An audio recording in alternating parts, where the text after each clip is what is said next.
Ladies and gentlemen, on the phone right now, my friend for years, say hello to Denis Levasseur. Hello, Denny. Hello, hello, Jeremy. Hi, Jeremy. I want to know, it is a prank? This is not a prank. This is really me. Is this really you? Okay, because it's very funny because each time I'm going to the grocery or in the restaurant, people want to prank me. They're all prepared. That's one of my Yeah. questions. You must get recognized, not necessarily when the show first started, but I mean, you guys have been doing this a while now. You must get recognized everywhere. Well, more and more, because it's going to be my 18 years Wow. this year. Wow. And now people recognize me more. But I have always some tricks, to sometimes they say, "Oh, I know you." Yes, me. No, I never saw you. And when we put a doubt in people, now at this moment we can prank. You understand? Right. Okay, Jeremy. Just before we continue, I want to say to you, listener and fans of Gag Just for Laugh and fans of me naturally, that my English is very so-so. So I hope that they're going to be very indulgent, okay? Absolutely. Now, that is one of my questions that I had for you. Now, born in Canada, you're living in Quebec now. Is that where you are from originally? Exactly. Okay. Near Montreal, and but 1 hour from Montreal. That's why I always speak French at the beginning, of course, because it's my language. But when I arrive in Montreal, it's more bilingual. So I started to speak English. Yes. Okay. Now, you got into acting in 1987, and of course did some television series as well. I also noticed that in '94 you were on Where in the World is Carmen Sandiego, the Canadian version. How cool is that? Very. I had so much fun to do that. We had a very big, we had a good team, and I think I never laughed like that for a contract. I start to laugh on the morning when we start, 8 to 5 or 6 at night, laughing all the time. It was a very, very funny show, yeah. So, speaking of laughing all the time, now with this, you've got to be laughing your butt off every day. Now, it's interesting because I try to do as much research as I can, and it's difficult to find an accurate listing here because it's getting confused with the United States version of Just for Laughs, which we'll talk about that in a minute.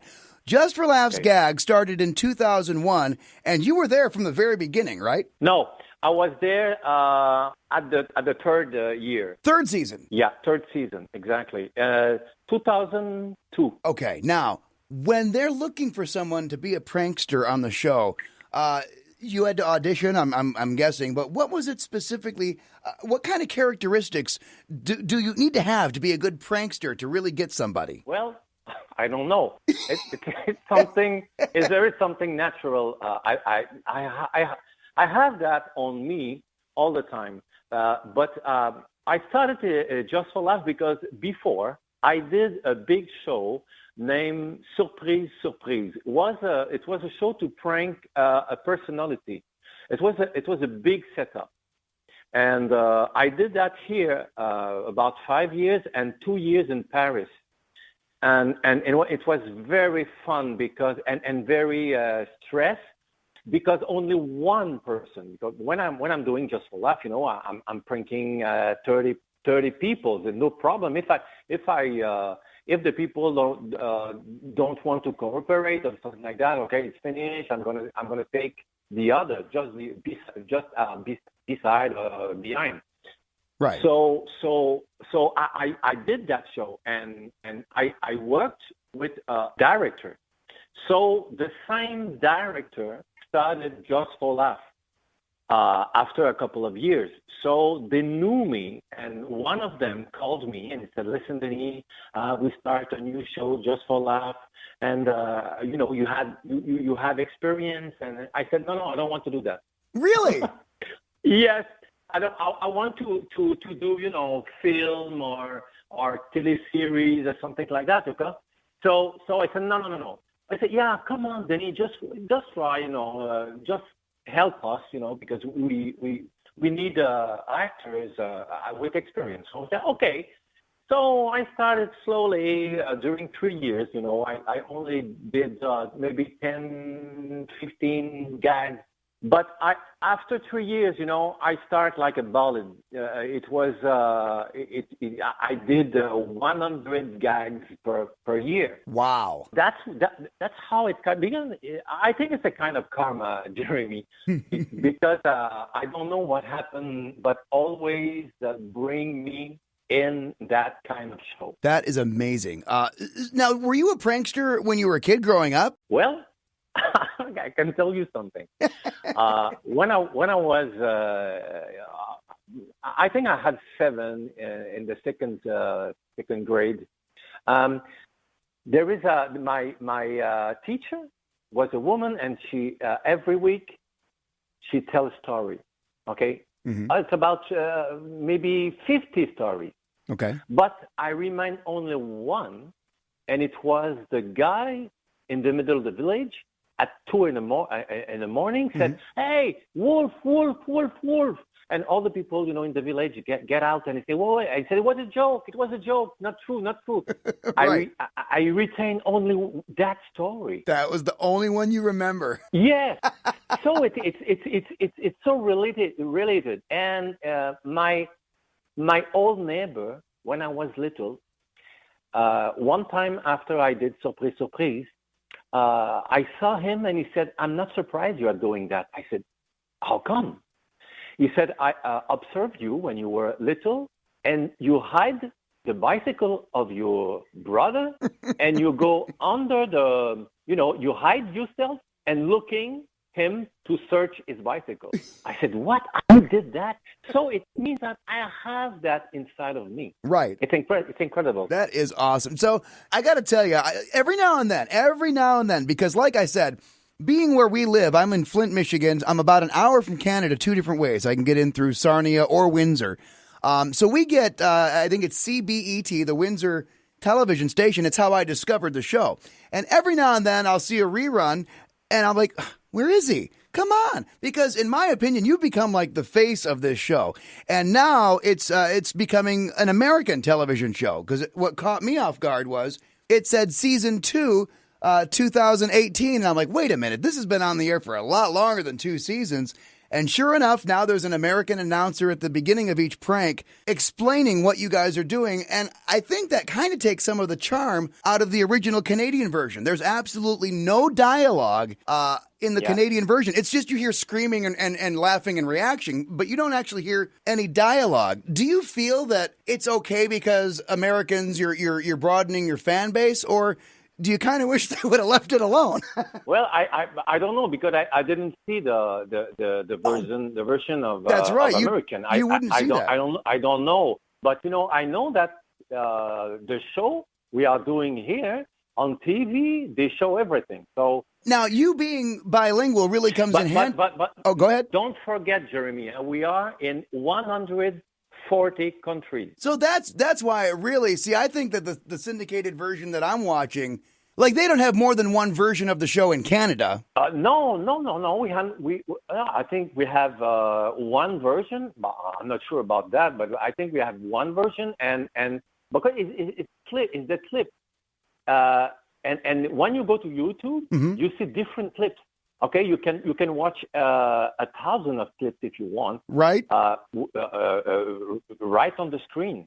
So here, the show, we are put on the half an hour, about 22 clips, gags. Right. So they put all together and continue like that. No stop. People doesn't talk. It's like that. But I don't know your version, because I never watch that. Right, yeah, it wouldn't. What I'll do is I'll videotape it and send it to you. Okay, that's perfect. There you go. So, how involved now, being this far into it, as many years as you've been doing it, how involved now are you behind the scenes? Like, do you sit there, lay in bed and think of a prank and then go to work and say, "Hey guys, I have an idea"? or do they usually come to you with the pranks? Well, me, I'm an actor, so they sent me the gag, and sometimes I even don't watch on my screen. On my computer, because they sent me the gag, but I arrive on the set. I said, okay, what I'm going to do today? Oh, okay, you're going to do a police. So, okay, perfect. I put my uniform, and they explain the gag, and I do it. I have so much experience. I don't need preparation, because it's natural now. That's amazing. That's what I'm talking about. It's just part of who you are, and it's just so fascinating to watch you work. So we watch probably, 5 or 6 actual people on the show, but you said for each gag, you usually hit 30 people up and just look for the best reaction? Exactly. We prank about between 15 and 20, 25. 25 is big, but I can say 15 and 20. That's for sure. Okay. And they took the best reaction or different reaction. Right, because, people do react a lot differently. Now, exactly. Let me ask you this. The target, is that what you guys would call somebody that you're pranking, or would it be the subject, or do you call them a target? For me, no. When I'm doing the gag, I'm not searching, because, we can know how people are going to react. Okay, sometimes, I don't feel one person, so I will not ask him anything. But usually, me, I'm very fast. So I'm okay. You come here. You come here. Okay. You okay. But perfect. You come here. Me. I'm fast. So for me, I'm not judging. Right. Or maybe okay.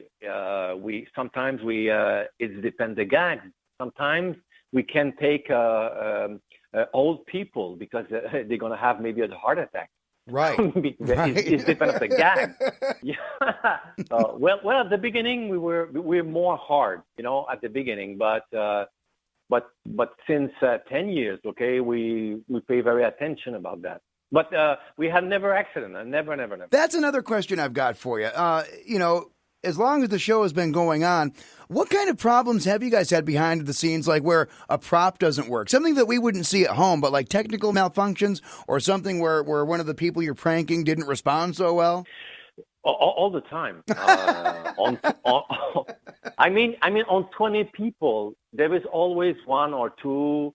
They are mad, not feeling good. But we don't want that, so we stop immediately. Got it. When I see people in the eyes don't react funny or mad, we stop. So, we are sorry. We want to prank you at Just for Laugh, but I think it's not going to work. So we let people go after that. Okay, because there is always somebody mad or not a good day for them, or they don't like the gang, or they don't like the show. Right. It's happened a lot. So, a lot. Well, maybe 1 on 20 or 2 on 20.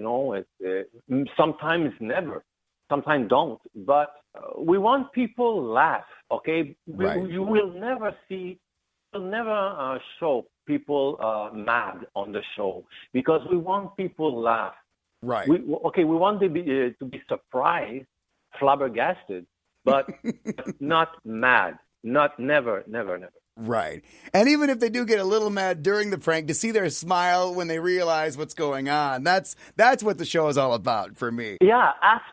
When I show the camera and I say they tell you Just for Laugh, sometimes most of the time they laugh. Right. Well, in 18 years, Jeremy, I had only one clap in the face. Really? Really.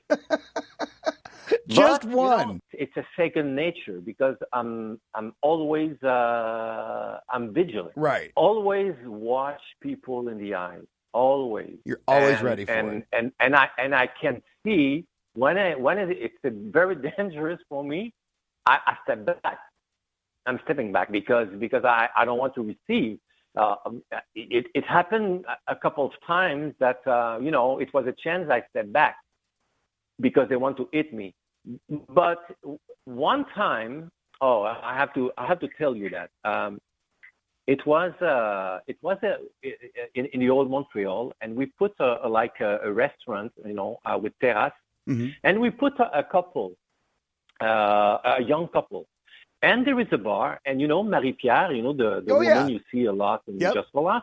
She was behind the bar, and she stopped. Usually it was a couple, and she stopped, and they said, "You see the couple there sitting? The guy, he's gonna have to marry the woman, so he wants that a stranger bring her the champagne, and we're gonna put a ring in a glass of champagne, and bring them. Okay, so I was a kind of a drunkard, in the street. So I'm arrived just behind, and I put the glass, and I said, "Oh, champagne," and I drank. Oh no! And I pay attention because I can swallow the ring, and I don't want to swallow the ring. I just watch all the ring going down, and I put it on the side of my mouth. Right. Okay. And I said, it's like, and people look at me, and it's like, no, I swallowed the ring. But one guy, it was an American guy. Okay, very athletic guy, about 6'4" and 250. And when I took the champagne, and I was looking the ring, okay, in the glass. The guy, he hits me like hell. Okay, I almost fall down. Wow. Yes. That is for one reason. I couldn't watch the guy in the eyes because I have to watch the ring. Right. So you understand? Yep. Was the first time because I told you, usually, almost all the time, I'm watching people in the eyes, and I can see when people are mad or, it's going to be very dangerous. Right, what the reaction is going to be. Right. Yeah.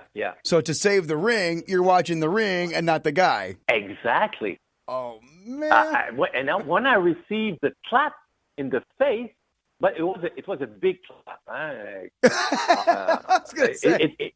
It was a big clap because, my head, I was like dizzy, Right. Seeing stars. Oh my God. Yes. But it was the only one slap in the face because there was the first question people ask me always when they meet me in the street or you want to talk to me because they recognize me. It is the first question. You don't receive the clap in your face all the time. My God. No, because we stopped. Right there. Right there. You're right. Yeah.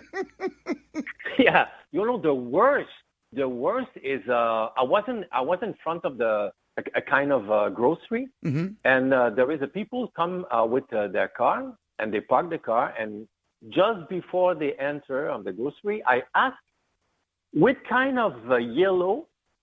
I showed them three yellow town, and I said, which one do you prefer? He point one, and he enter, and during he was in the place, I start to paint his car in yellow, and one guy get out of the grocery, he stopped, he looked at me, and I can see in his eyes it was a big danger for me, and he started to run after me. He was started. You know, exactly like the guy who I sorry about that, but I pissed on the little place. You remember? I was blind. Yes, when you were peeing on people on that lazy river. Oh my God! Exactly. That was one of my questions. We never got to see. What happened when he caught you? I had to run a couple of seconds, okay? Because but the team say, And me, I get out my, I don't know, I took off my my glass, and I'm not blind. I'm not blind. It's just for laugh. It's just for laugh. Okay, stop. Just it's a joke. It's a joke. It's a joke. So the guy, he starts to laugh. But I can tell you that I ran very fast. I think it was a record. I was gonna say I ran better than Carl Lewis or something like that because I was in danger very, very, very bad. Oh, exactly. I tell you what, that's what I was thinking. They don't have him smiling or laughing because he was way off camera by the time he figured it out, I'm sure. Well, we had to cut because well, it was just funny. It was just funny to see that the guy started to run after me. Okay, so they cut it there. We have a lot of bloopers, what happened behind the scene, but unfortunately, you will never see that because we have a lot of fun behind the scene. You understand? Right. That we'll never get to see. Right. Yeah. So let me ask you this: walk us through the process.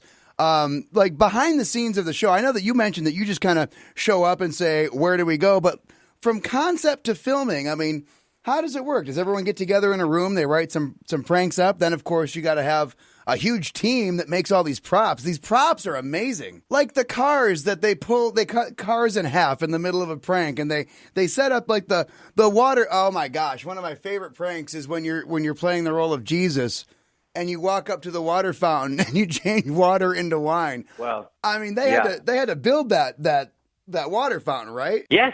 Oh, yes. You talk about the preparation. Yes. Oh, yes. Sometimes preparation, it took hours. When it's a big setup like that, sometimes, it's about 2-3 hours, but they were there before, right? For preparation. But when I did that Jesus and walk on the water, I had only something like maybe 2 feet, 2 feet large. I have to walk on that. Besides, I'm on the water. Jesus in the water. But never happened. Never happened. You never fell in? I never fell in. But almost, but never. Well, that's kind of that's kind of things. It was very funny to do it because the face of the people when they saw me walking on it's like a Twilight Zone. Right. They're literally standing in disbelief. How does that feel when you talk about reading people's eyes? When you just have them captivated, that has to feel so awesome. Yeah, that's the best feeling. Because we see that the person is completely in. So at this moment, we can do everything. That's right. Funny because, when I'm doing policemen, that is my favorite pranks. I have so fun because when I stop people in the car and I put that on the side, people are very nervous. Right. And there are a lot of people ask me why people don't recognize you because, you're doing policemen since maybe 15 years. Right. 16 years. Right. So, I'm going to tell you something. When I stop people in the middle of the street and I put it on the side, people are on their zone and their head because they say, okay, how much is going to cost me? What I did, I didn't go fast. Right. So when I arrive and I talk to people, they are very nervous. They're wondering what they did. They're not recognizing who you are. They're like, uh-oh, it's a police officer. No, because they have a policeman. Right. Not me. They don't have time to observe my face. Right. Because in their head, it's a police. It's a bad police. Is gonna give me ticket.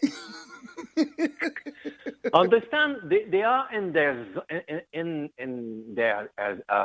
our zone, in their head. So it's very easy to prank them. Right. One, Wow. one guy, you know, he said to me, "Oh, no, no. I know you. You're the guy from the TV Just for Laugh." I look at the guy. I said, "Excuse me." Oh. I'm very serious. Huh? I was very serious. Yeah. And the guy said, "No. Come on. You're the guy of, you're doing prank." I said, "Okay, listen to me, sir. I'm a policeman since maybe 25 years. You went very fast. Okay, so it's gonna cost you a lot." And the guy, his face changing, and he looked at me and he said, "You're not the guy from Just for Laugh?" I said, "No, sir. I am a policeman. How many times can I can tell you?" And he said, "Oh, I'm so sorry, but exactly like him." And I said, I don't. I'm not. So the guy, I pranked him. It's incredible. That was my best, my best time of prank, I mean. And that wasn't even scripted. That's awesome. Well, no. That's why. That is behind the scene. You know, Right. I mean, you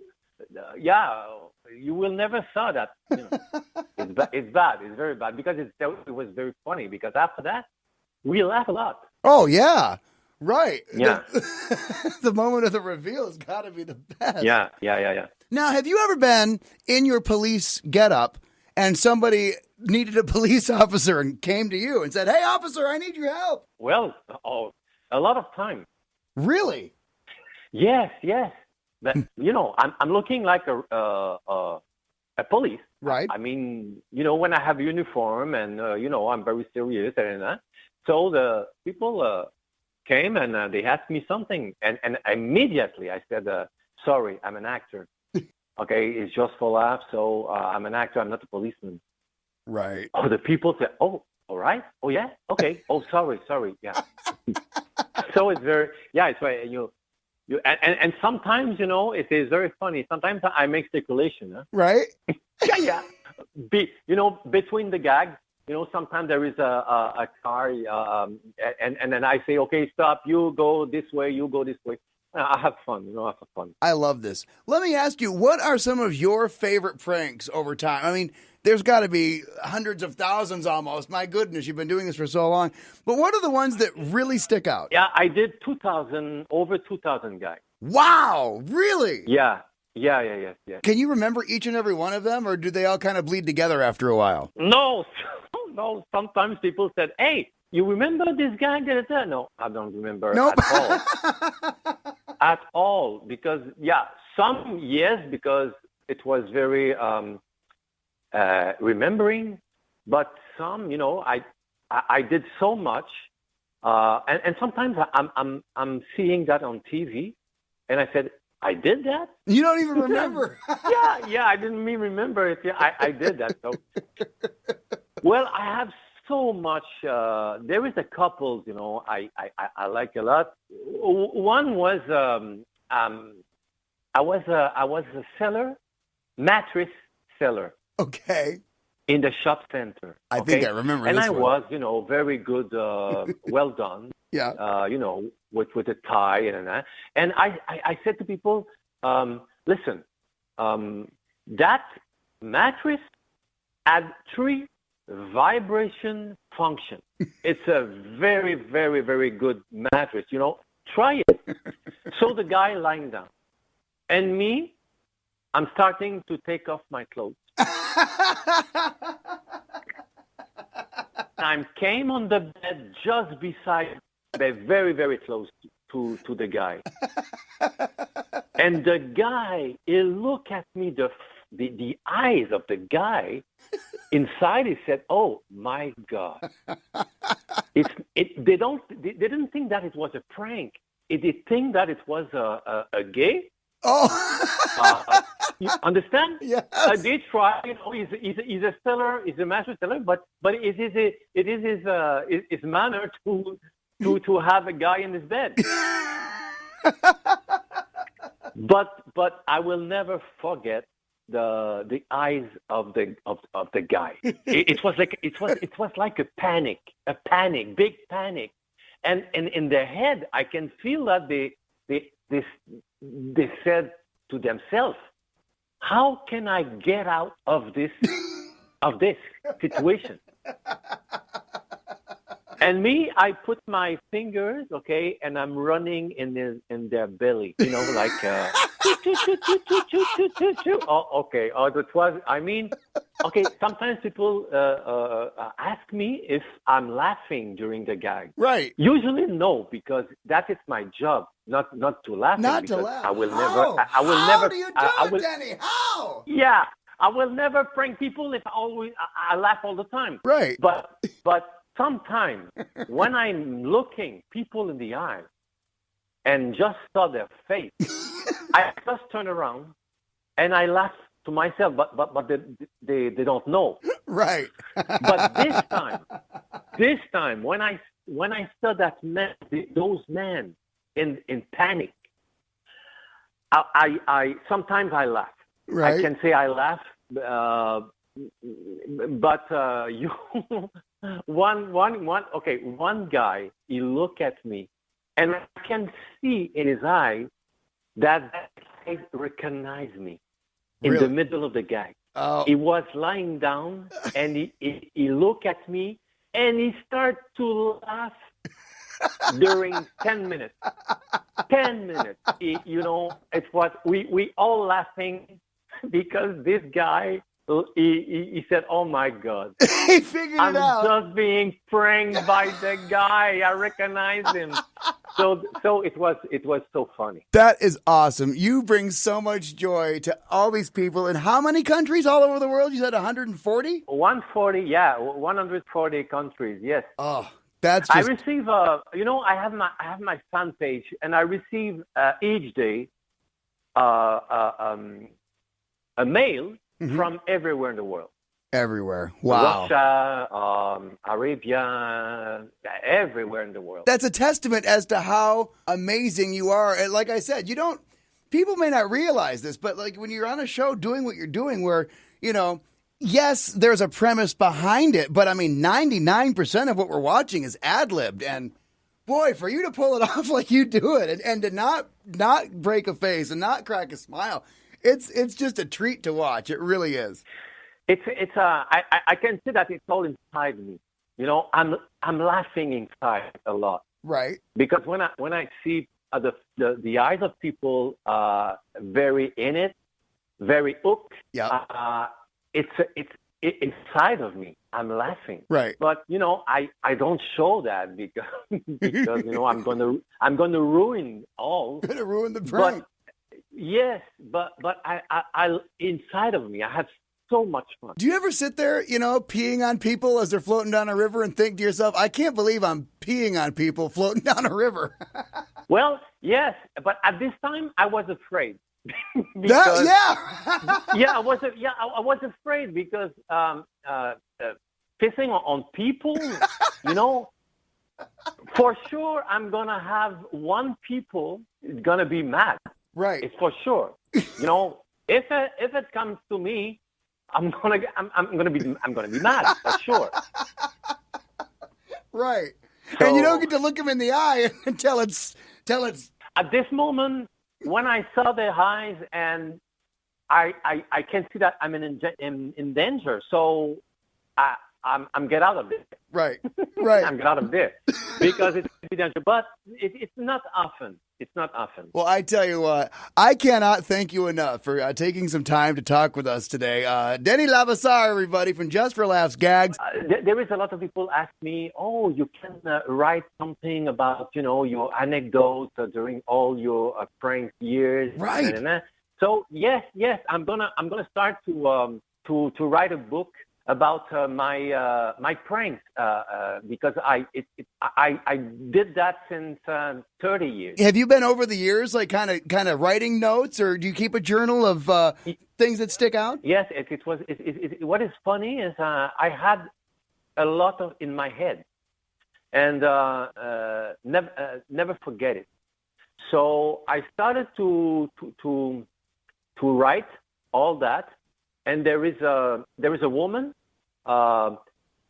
She said, "Oh, I'm interested to write a book with you. So about your pranks and your anecdotes and your life, how you did that, because you did that since 30 years. So you have to be a lot of things to tell, and and fans gonna like it." So I said, yes, it's a good idea. So maybe, in 1 year, I'm going to have a book. Well, when that book comes out, I want you right back here on the show, and we'll tell all my listeners to go get a copy of it because I want to be first in line to buy one, all right? Okay, it's a promise. Denis Levasseur, Just for Laughs Gags. He is the perfect prankster, and I can't thank you enough for joining us on a classic conversation today, my friend. It's a pleasure, Jeremy. It was a pleasure. I say hello to all my fans, okay? So it was a pleasure to talk to them. Ladies and gentlemen, on the phone right now, my friend for years, say hello to Denis Levasseur. Hello, Denis. Hello.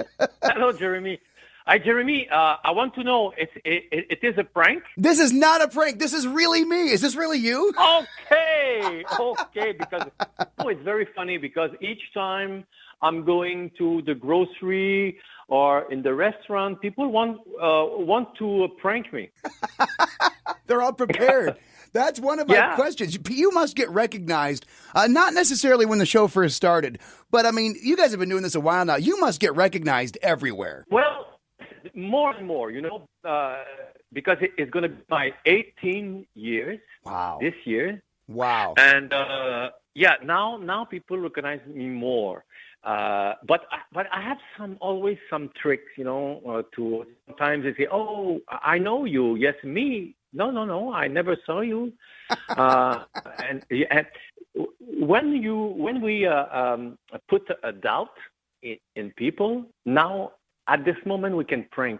You understand? Right. Okay, Jeremy. Just before we continue, I want to say to you, listener and fans of Gags Just for Laugh and fans of me naturally, that my English is very so-so. So I hope that they're going to be very indulgent, okay? Absolutely. Now, that is one of my questions that I had for you. Now, born in Canada, you're living in Quebec now. Is that where you are from originally? Exactly. Okay.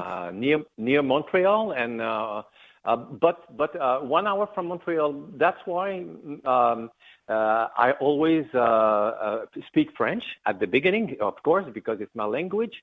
But when I arrive in Montreal, it's more bilingual. So I started to speak English. Yes. Okay. Now you got into acting in 1987, and of course did some television series as well.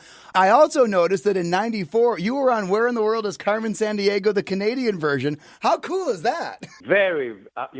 I had so much fun to do that.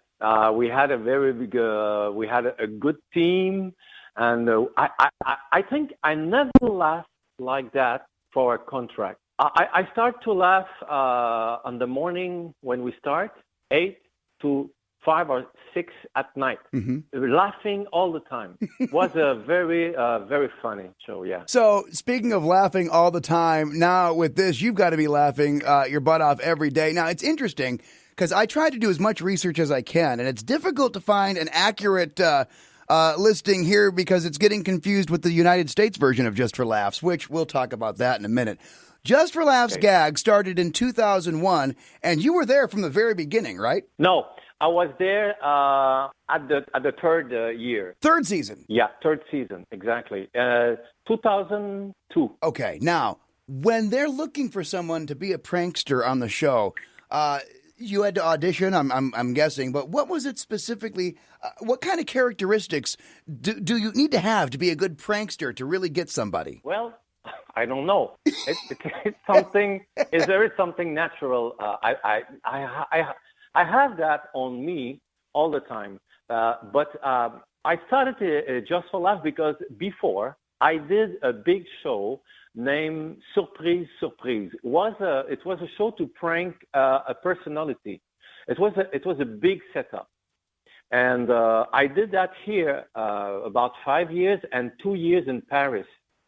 And it was very fun because and very stressed because only one person. Because when I'm doing just for laugh, I'm pranking 30 people. There's no problem. If the people don't want to cooperate or something like that, okay, it's finished. I'm gonna take the other beside or behind. Right. So I did that show and I worked with a director. So the same director started Just for Laugh after a couple of years. So they knew me, and one of them called me and he said, "Listen, Denis, we start a new show Just for Laugh, and you have experience." And I said, "No, I don't want to do that." Really? Yes. I want to do film or teleseries or something like that, okay? So I said no. I said, yeah, come on, Denis, just try, just help us, because we need actors with experience.